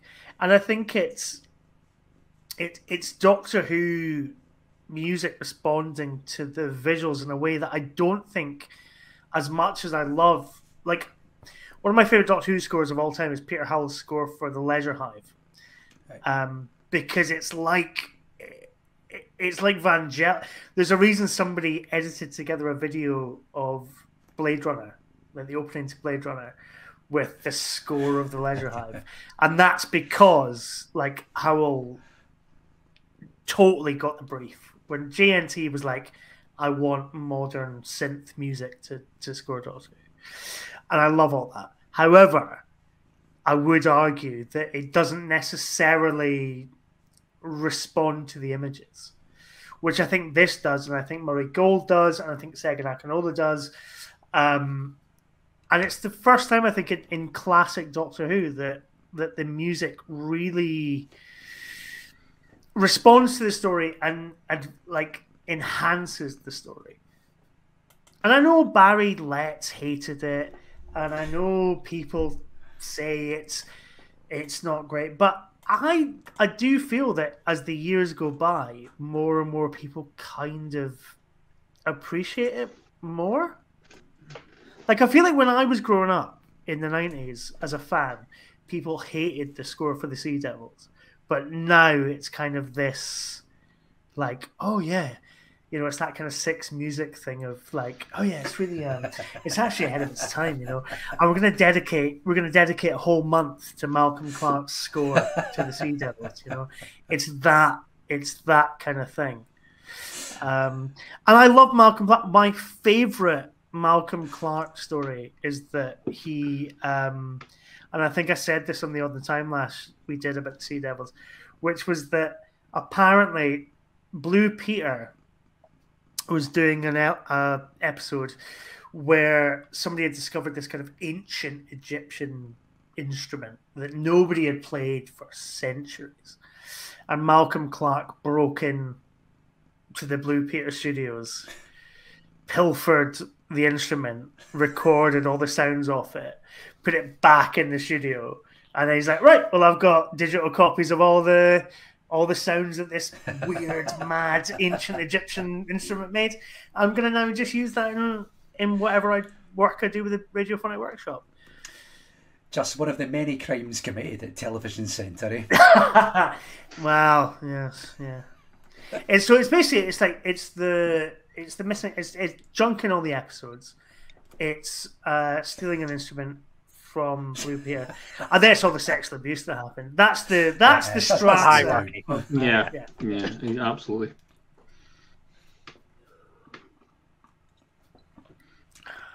Okay, have we got anything else on I've just the music? killed that, haven't I? I've just absolutely No. I was talking quite. about music, so we never do. I'm loving that the beers kicked in. What brewery was it again?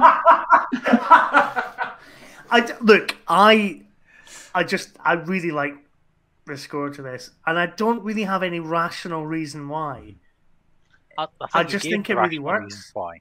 Yeah. I think it just works. I think it works. Wrong. Anyway, moving on. Do you want to expand on that prosecution? No, I'm keeping the rest of this fairly simple.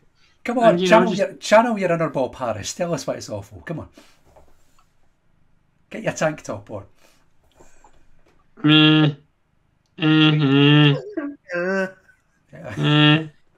Is that right?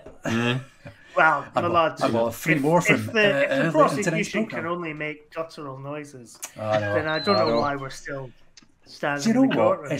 Mark, it's like he's given up.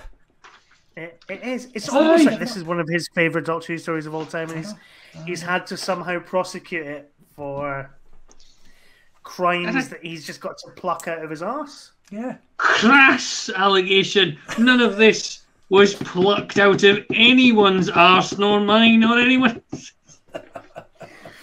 These are finally honed points for the prosecution this evening. Good God, Well,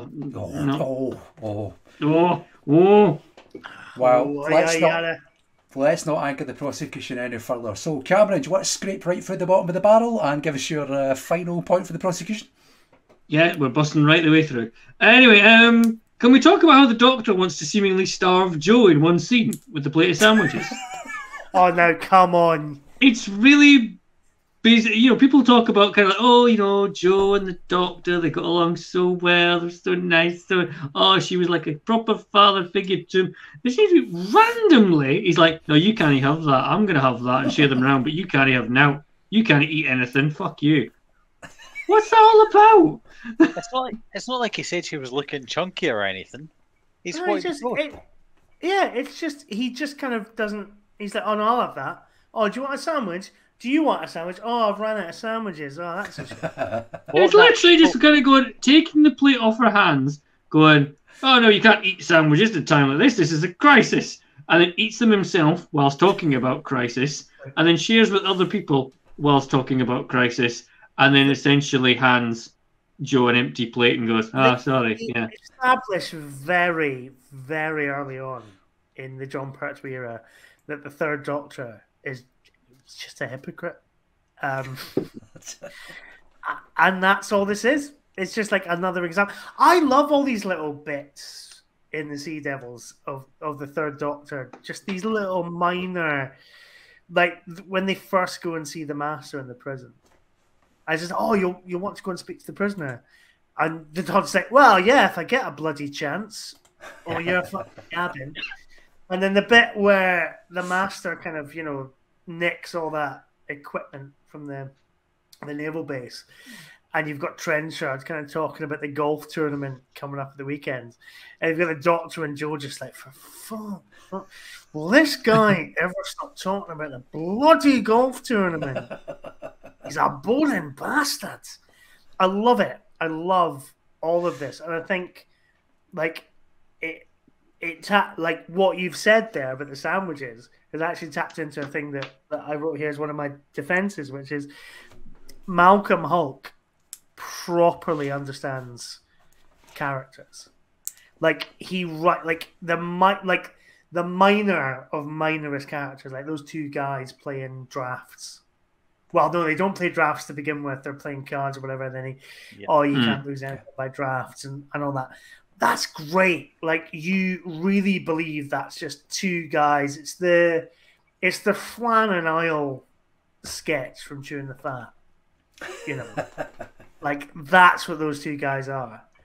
And it's brilliant. And all the kind of little nods here and there and the sort of little subtle jokes that the Doctor has is very much like, this is what Pertwee's third series, and he's so confident in the role, and he's so confident with Katie Manning and Roger Delgado that you can actually just transplant three of them into a completely different adventure with a completely different cast.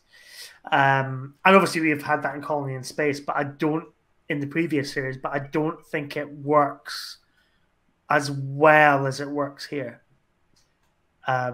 There's just something so funny about the Doctor and Joe trading sort of raised eyebrows at Trenchard being just like the most insufferable bore.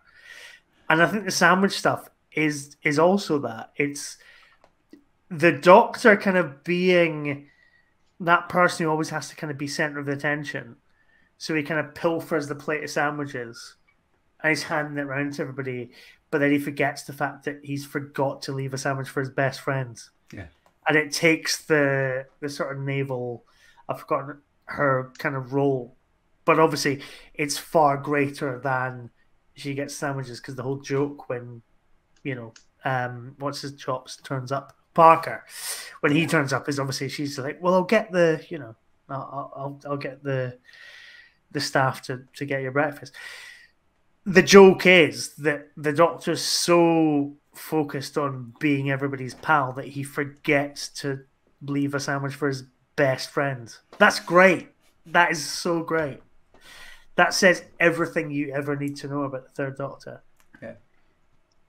It's just a weird sense of callousness that seems to come out of nowhere.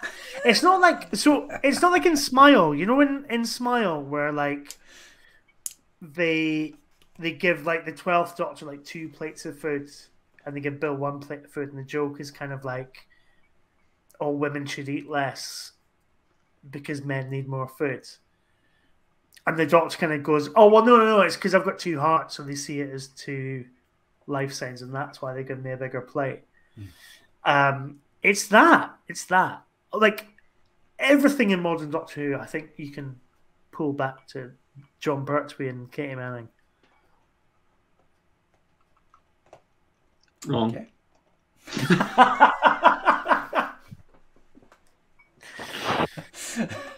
I love the depth of detail that Cameron's going into with his rebuttals tonight. Absolutely. Just, Absolutely. Yeah. Just wrong. Just meh. Just wrong. Just no. Yeah. No. Okay, at this point, we have got about 15 minutes left on the vote for the Sea Devils tonight. So, like it says at the bottom of the screen, voting is open. If you want to go to our Twitter page at the Polis Box, you can cast your vote there, and then we'll reveal the results very, very shortly. Cam, you've kind of burned through all yours, I think. Have you got anything left in the tank? Whoa! Whoa! You did say you had your last one, so... Holy moly! I feel like I'm getting ushered out the door here. No, I'm giving you the opportunity to play another card. I want to give a little bit of credit to the Sea Devils. Only a little tiny bit. That's weird, because you're the prosecution. Okay. Well, yeah, I know, but there's a reason. Is it because you really like it? No. I had to scrape my way through this. It was a bind. It was at least 3 cups of coffee deep to actually get through to the end of this. I had to pretty much wire myself in with caffeine to stay awake. This story contains possibly the worst / best, depending on your opinion, reaction to a monster by an actor in Doctor Who I think I've ever witnessed. And by the fact that you've all started laughing, I think you know exactly the bit I'm going to talk about. Yes. I think it's appropriate in this story, the Sea Devils, that this actor should take on a facial expression, that of a stunned fish. Yes. And just, literally stand there for what feels like 10 seconds. It does feel like a long time, yeah, I'll give you that. It feels like a long time that could have probably just been edited out, but it's literally just walking and going and then getting braid over the head with something. It's just, when people who don't know a lot about Doctor Who watch Doctor Who to try and rip the piss, it's usually things like Martin Clunes is like his ceremonial dress in Kinder. Snake dance, how dare you? Snake dance, sorry, too confused. And it should be also feature this because this is not good. Oh, so not good. So not good. For a reaction to a monster, it's just weak.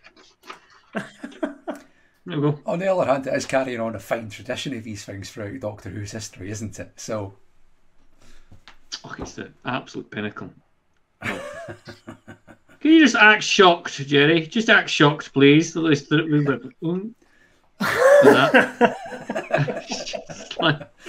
I do, love? Yes, it's fine. Pub? Yeah, that'll do. Yeah, they're on strike soon. The lights are going to go off.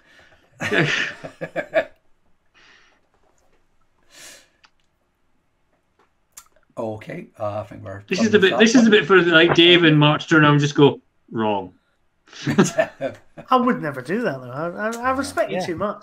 You've got more class and decorum. It's quite a dodgy performance. It's quite dodgy. It is dodgy. Yeah. It'd be like kicking an injured child if we said wrong to you at this point, because because we fucking killed this.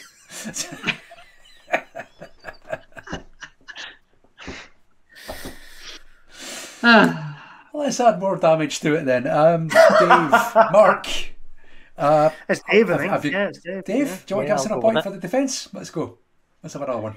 We've already kind of touched on this, but it's the settings. Every setting for this story is fantastic. You sometimes get things in Modern Who where they decide they'll go, this bit's in New York, and this bit's in Hong Kong, and this bit's on an island in Mauritius. And you're like, well, all right, so they're just jumping back and forth using the TARDIS. Why? They don't need to do that. The settings in this are a small seafort and a small naval base and a small prison. And you get the feeling it's all within like half an hour of each other. But it also feels like it's properly separated. Because you feel like they can travel there within the space of an hour, but they actually have to travel there. All the settings are believable. You see the guys playing cards on a seafort and they're fucking bored because there's nothing to do and they're lonely. And one of them probably fucked that beef joint that's in the fridge that neither of them want to eat now. And you see the guys on the naval base where all they're doing is filling in the paperwork and marching up and down all fucking day long. And you've got the guys guarding the prisoner who's supposed to be really dangerous, but they don't care because they're all hypnotized. And it's all believable. So when they travel between these places, you believe they're traveling. But you also believe that these are separate entire places with their own worlds inside them. So I think the settings for this story are fantastic. And all believable, apart from the overly large submarine. I agree. I'm not sure how much the fucking the beef joint is on show, but I do agree that locations are authentic. That's one in the ribeye. Anyway.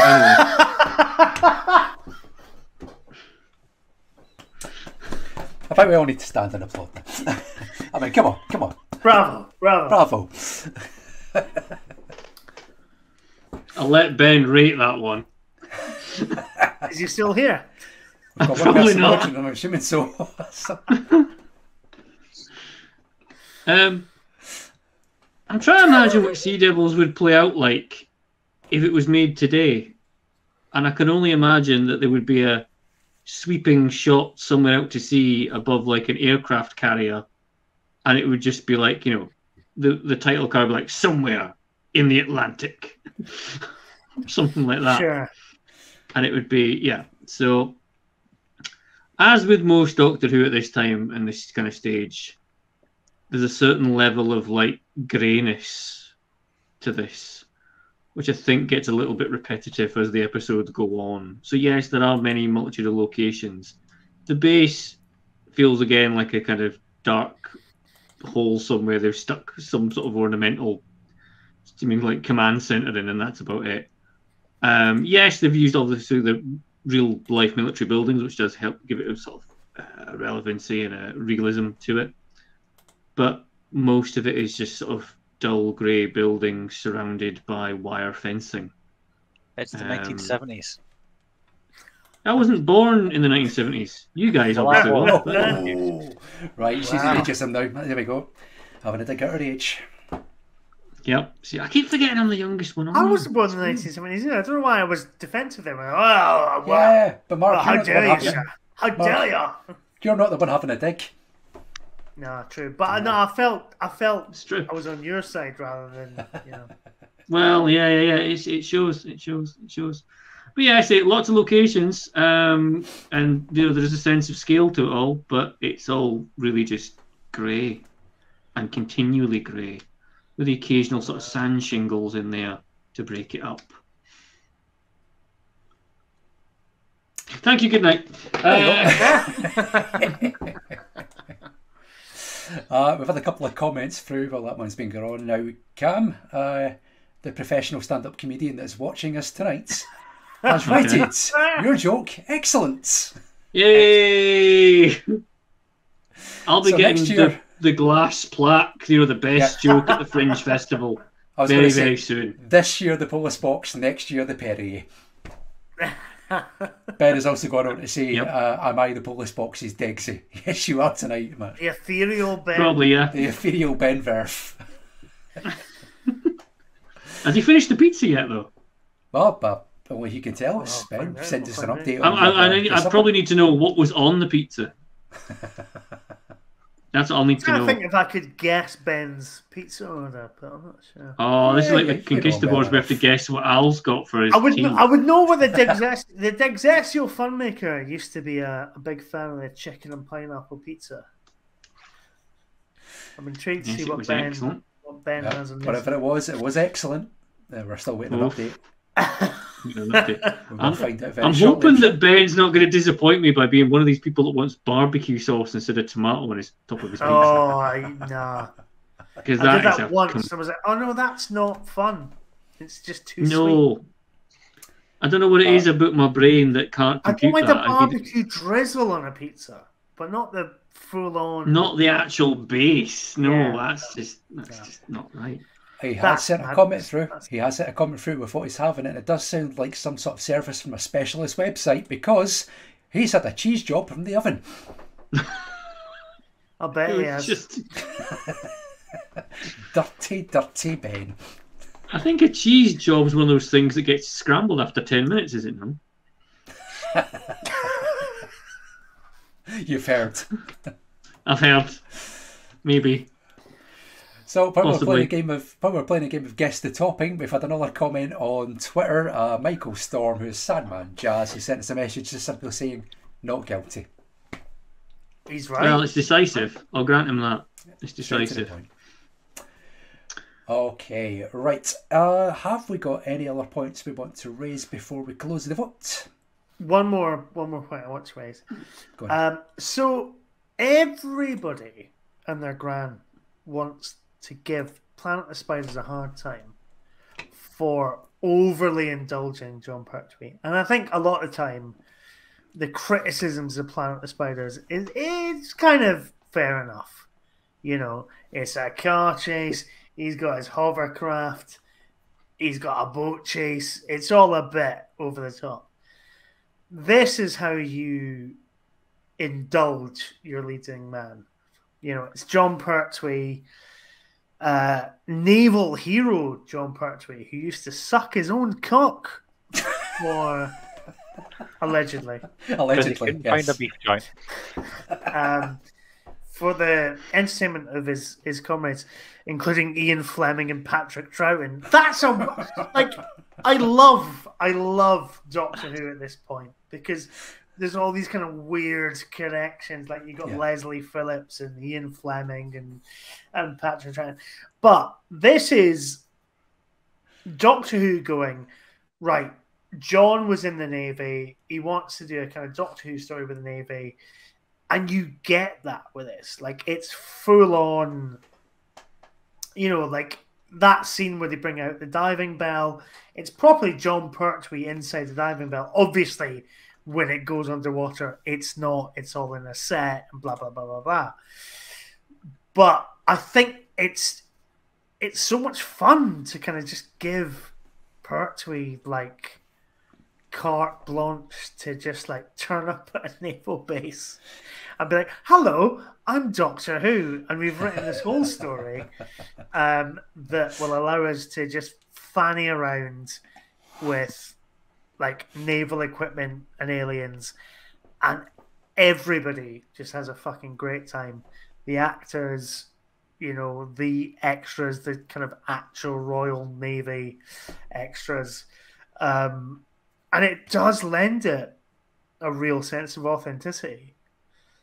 And it's just a hoot, and it doesn't feel obviously like a self-indulgent thing. It feels like they've gone, right, look, we want to do this for John. Can somebody give us a good story? And Malcolm Hulk's like, all right, well, what if we did a Silurian sequel, but it's under the water instead of like in caves, and then you go from there. That's how you indulge a leading man. It's not a kind of, we'll just have a kind of weird 25-minute long car chase in a story about Buddhism. Like it's properly like, all right, okay, no, we'll write a Doctor Who story that requires the use of the Navy. It's great. It's great. I love the Sea Devils. We all love the Sea Devils. All four of us. Let's not. That's true. Yes. Beat around Yes, the bush yes, we do. here. Aye! And that there is the summing up from the defence. I'm not going to add anything to that. That was exactly what we needed. Well, talking of summings up, it's getting towards that time. Dave, you got anything else to add, or should we just go straight to the summings No, up? I think that was perfect. Okay. All right, then. Let's have the summings up then. Cam, I'll let you go first. Let's have your summing up of why the Sea Devils is guilty of crimes against Doctor Who. Where are we? I should really write this down. This will be short. Well, Big finish. Come on, as you we've can said do it. before, to sum up my point, for being a story called Sea Devils, it's not really about Sea Devils at all. It's more about the Master. So your main actual attraction isn't even at the front of the stage. There's no consistency in any of the Sea Devils movement. They're very obviously people in rubber suits. It's terrible. The soundtrack is synth farting. It's a long, drawn-out process. It could have easily been 4 parts. We did kind of touch on that earlier on, rather than the obvious 6. The point where I actually thought it was 4 parts, and I was quite a bit, great, it's 6. You have to sit here and watch all this. The character of Walker is a really obvious stereotype that then switches back to being something else completely, then back to being a stereotype. He just gets absolutely flicking a switch. The Doctor seems needlessly callous in one scene towards Jo for no particular reason. The Royal Navy involvement is great for the action sequences, but it does end up being a little bit pomp and circumstance, quite literally towards the end. The Master's plan, a little bit of an odd one. I mean, he's like wants to take over the Earth, and it's like just to piss off the Doctor, really. Just a schoolyard bet, really. So that's about it. And also, I didn't get a chance to put in my last final point in, but I'll add it on here. What's going on with that rubber mask? What is that? Again. Is that an ending? Is that an ending you want? Oh, but that's Yeah, of course we'll just produce a rubber mask out of thin fucking air just to make sure the Master gets away. Terrible. These are no, there's no auto to be seen in this. It would make sense if they were here, but they're not.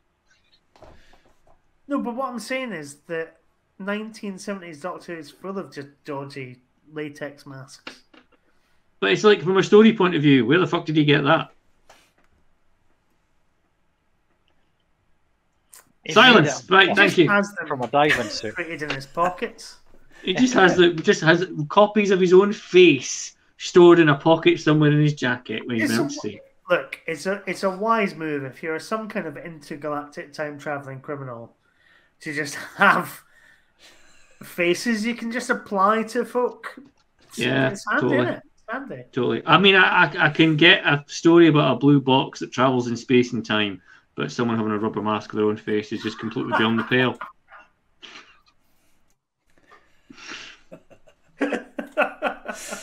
That's it. I've drawn the line. Okay, that's it. No, Okay, that's a summing up for the prosecution, to which Ben has replied. Did Cameron get carpal tunnel from over clutching at straws? Yes, I did. You're the only one being sympathetic, Ben. Go in the compost bin. We'll let Cameron rest his weary wrist, and we'll go to the summing ups for the defence. Dave, do you want to give us yours first? What's left to cover, really? The Doctor is classic Doctor. The relationship with Jo is excellent. The settings are all fitting and believable. The extras are all perfect. They are believable in the extra roles they play. The Sea Devils are a perfect foil to show about the colonialism and the overarching scheme of it all. The Master is, as the Master always is, just a bit of a dick fucking around for fun. It's a perfect Doctor Who story. There's no faults with it, and the soundtrack is banging. So, for those reasons, it's not guilty. As Cameron listens to the soundtrack right now. Yeah. Okay then, and your co-defendant then, Mark. Do you want to give us your summing up of why the Sea Devils is not guilty of crimes against Doctor Who? Alright, look. This guy, right here. This fucking guy. Right? Look at that. That is a good Doctor Who monster, right? He's probably more realistic than anything that was in the show. Swims. You know, he does everything. Right? The thing is, look, this is... I think... Look, it's hard for me to differentiate this from... This is the first John Pertwee Doctor Who story I ever saw. It was the 1992 repeat on BBC Two. But actually, it's the perfect summation of what the third Doctor Who era of Doctor Who is, but also what Doctor Who is in general. This absolutely lays the groundwork for the RTD era. It lays the groundwork for the Zygon inversion and the Zygon invasion that everybody loves so much. But it does it so much more subtly, you know, that kind of anti-war stance. This is kind of unimpeachable Doctor Who. And as I said, I think before we started recording, I was all ready to be like, oh no, there's probably some things in this that don't age all that well. But no, the Sea Devils is an absolute belter. An absolute belter that is still great. Like 40 years on, you know. In fact, more than 40 years on, almost 50 years on. You know, it's just a perfect distillation of what Doctor Who is. And that is the defence rest. There we go then. So, strong summings up on either side. The vote is just about to close, so you've got a minute to get your votes in. We're going to go to a quick break. When we come back... So it basically just comes down to what Ben thinks of the Sea Devils, right? More or less, yeah. When we come back, we will reveal the results. We'll be back in just a few minutes. We'll see you shortly.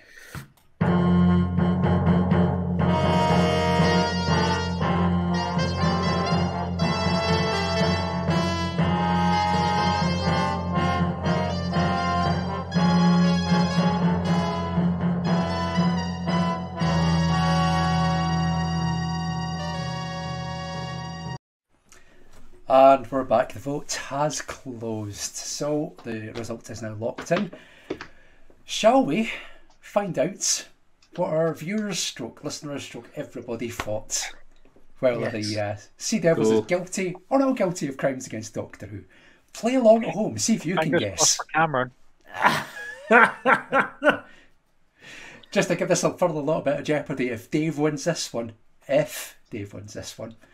he will win the series 3-0. If Dave and Mark win this one. Sorry, I had Dave and Mark. Sorry, I do apologise, Mark. So. Force a habit, and I've got it written down there. So. I have one Dave. This no, of course not. Neither of us. Like Malcolm Hulk won this. Let's be honest. Yeah. The soundtrack won it for us. That was all. Wow, exactly. The Malcolms. Here's to Malcolm Hulk and Malcolm Clark. All the Malkies. Okay, will it be Cam? Will it be Dave and Mark? Let's find out. Here are the results.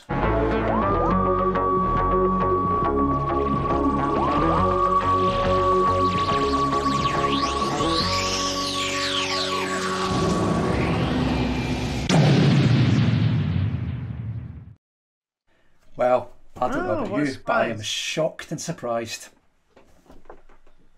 Shocked and surprised that was 100% not guilty.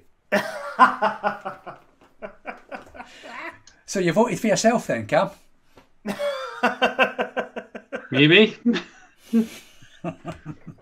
Maybe when one has access to the Conquistadors account, maybe that has a vote from time to time as well.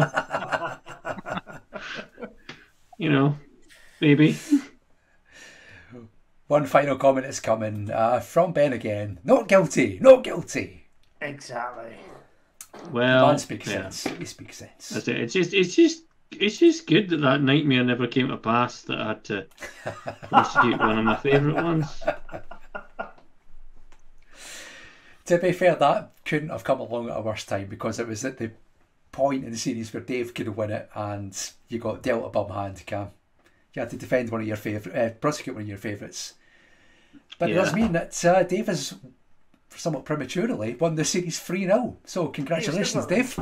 Not the first time I've done things prematurely. Hey! So the rest of the series might be kind of irrelevant, but you can still pull it back. You can still make it. I'm putting a substitute for the next 2 shows. By the way, I won't be here. Sorry, I'm just gonna. Who's that just have another. Who are you throwing under the bus? I'm just a tiny cat. All right, is that a dog? That's a dog. Hello. You're gonna do this instead. You want to get some headphones on and do this instead, yeah? You could. It's the mutants next. You'll love it. You'd love it. They bloody Absolutely love it. Everyone loves the I mutants. quite like the mutants. Brian Eno's in it. I mean, he's not in it. Brian Eno's in it. Let's be honest. Exactly. Well, there's Evie getting her points in early, so the mutants. Yeah. The mutants is next on trial, but you can still. Do make we it have a guest for the respectable. mutants? We do indeed. Our guest next time is going to be Jim from the Crinoid podcast. He'll be Oh, nice. joining us. Nice. He's been on before doing Terror of the Vervoids. He's going to do the mutants with us. Is Jim defending or a prosecutor? That was the word I was looking for. I was like, what? What's the opposite? I believe that Jim's prosecuting, and when we come to the Time Monster, Dylan Reese, or Pal Dylan, will be defending that. So, well, of course, because the Time Monster's a masterpiece. I'm not being sarcastic. No, that's absolutely fine. So you can still make it respectable, Cam. You could still take it to 3-2. It could be a narrow. Could you get fight, 3-2? Yeah. Well, Evie could. Evie could, yeah. So, your dog could pull it back for you. The dog will pull it back. So prepare for the dog with some headphones on. It'll be fine. The occasional 1 bark for yes, 2 barks for no. 3 barks for just wrong. Here you go. So, Dave, with the help of Mark and various others in this series, you have won the series. I think we'll leave the choice of next series to the last episode. Yeah. So we've got a reason for people to come back for that. Sounds good. He said it in an entirely cynical way. So, Dave, we'll get to select the next series that we've got on trial, but that'll be at the end of the Time Monster. I'm intrigued to see what Dave will select. I'll start to consider it, but if you've got suggestions and reasons for suggestions, mention them on Twitter, the Polis Box account. Yeah. I'll take into consideration. He's good. He's good. He's good, isn't he?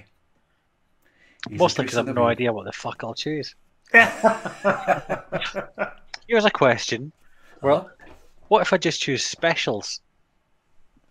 Does that count? What, the Tenant specials or just specials in general? So, like, Mission to the Unknown, That's the question.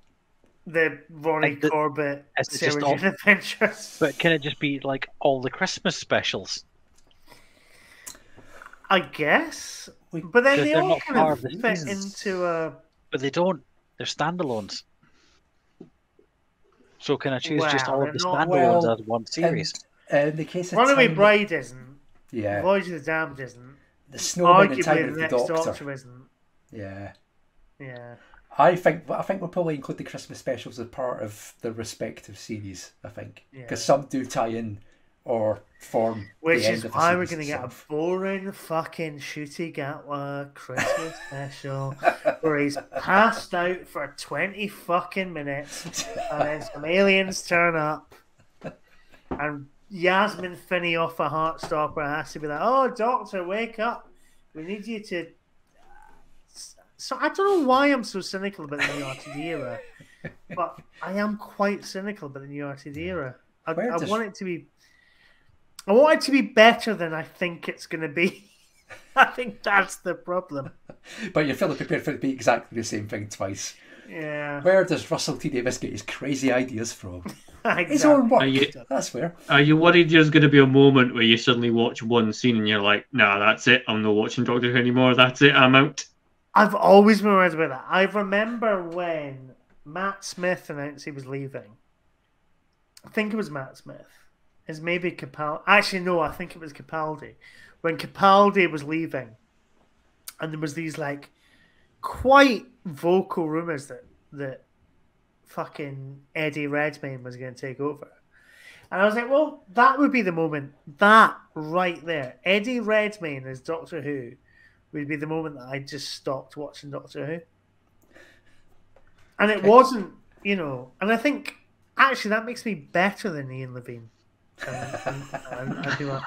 It's not about gender. It's just about shit actors. It's just about shit actors. But I think that's also a lie. Because you said as soon as Eddie Redmayne's announced, I wouldn't watch it again. But you would. I Just in would. case it was any good. You're right, Dave. You're absolutely right. I totally would have done. All this, I'd stop watching as soon as that happened. That's a fucking Yeah. lie. Because let's be honest, nobody ever stops watching Doctor Who. Once you're in there, once you're like properly in there, nobody stops. Ian Levine has watched every single Jodie Whittaker episode, no matter what he says. Trousers around his ankles. Yeah. Well, And do please give Ian upwards of £100 to see the massacre. as he massacres the massacre, yeah. Well, you know, in other news, Chris Marshall, great news, you're better than Eddie Redmayne now. So That was another one. I was like, no, I don't know if I could do that. Chris Marshall's Doctor Who. whatever happens, we'll have a nice time, and we'll probably prosecute and defend it on here at some point. Mark, thanks very much for joining us tonight. It's been a pleasure to have you back on. Yes. It's Thank been you, great. Mark. Now that the tech has held up on Cameron's end, we'll get you and Ben back together next Well, I time. think so. I'm going to just say this right now because I've had a few drinks and there's no filter. But as you guys all know, I was talking about maybe doing a kind of 60th anniversary Doctor Who special on the Timelash. I think what we need to do is the game of Degsalon. All right. So we get the Dexestial Funmaker Yeah. to set us a quiz or some challenges. And we Alright. get the Polis box. We get On the Timelash. We get Too Hot for TV. We get I Hate Doctor Who, although that is just Richie, so maybe we need to get him some teammates. But I think that would be a really good laugh. I think that'd be great fun. Yeah, I'll bang up for Let's that. do That'd it. be good. Let's Yeah. fucking do it. 60th anniversary, it's a knockout. Yes, exactly. We'll all just dress up in fucking Yep. foam costumes of John Nathan Turner. Just without the royal nonce. But no, On that it's been note. lovely. Thank you for having me. Thank you Yep, very Paul, you're on. Do you want to give everyone a plug that you're involved in? We always ask everybody. It's on the Timelash, isn't it? It's on the Timelash. I write for various things. I pop up on various Doctor Who podcasts. Just support your local independent Doctor Who podcast. There you go. That'll do. You're working on a documentary for a previous guest from last time, Richie Morgan. We are working on Rich and I are working on a documentary, and hopefully we'll have more to share on that soon. But yes, we're working on that. Okay, something to keep an eye out for then.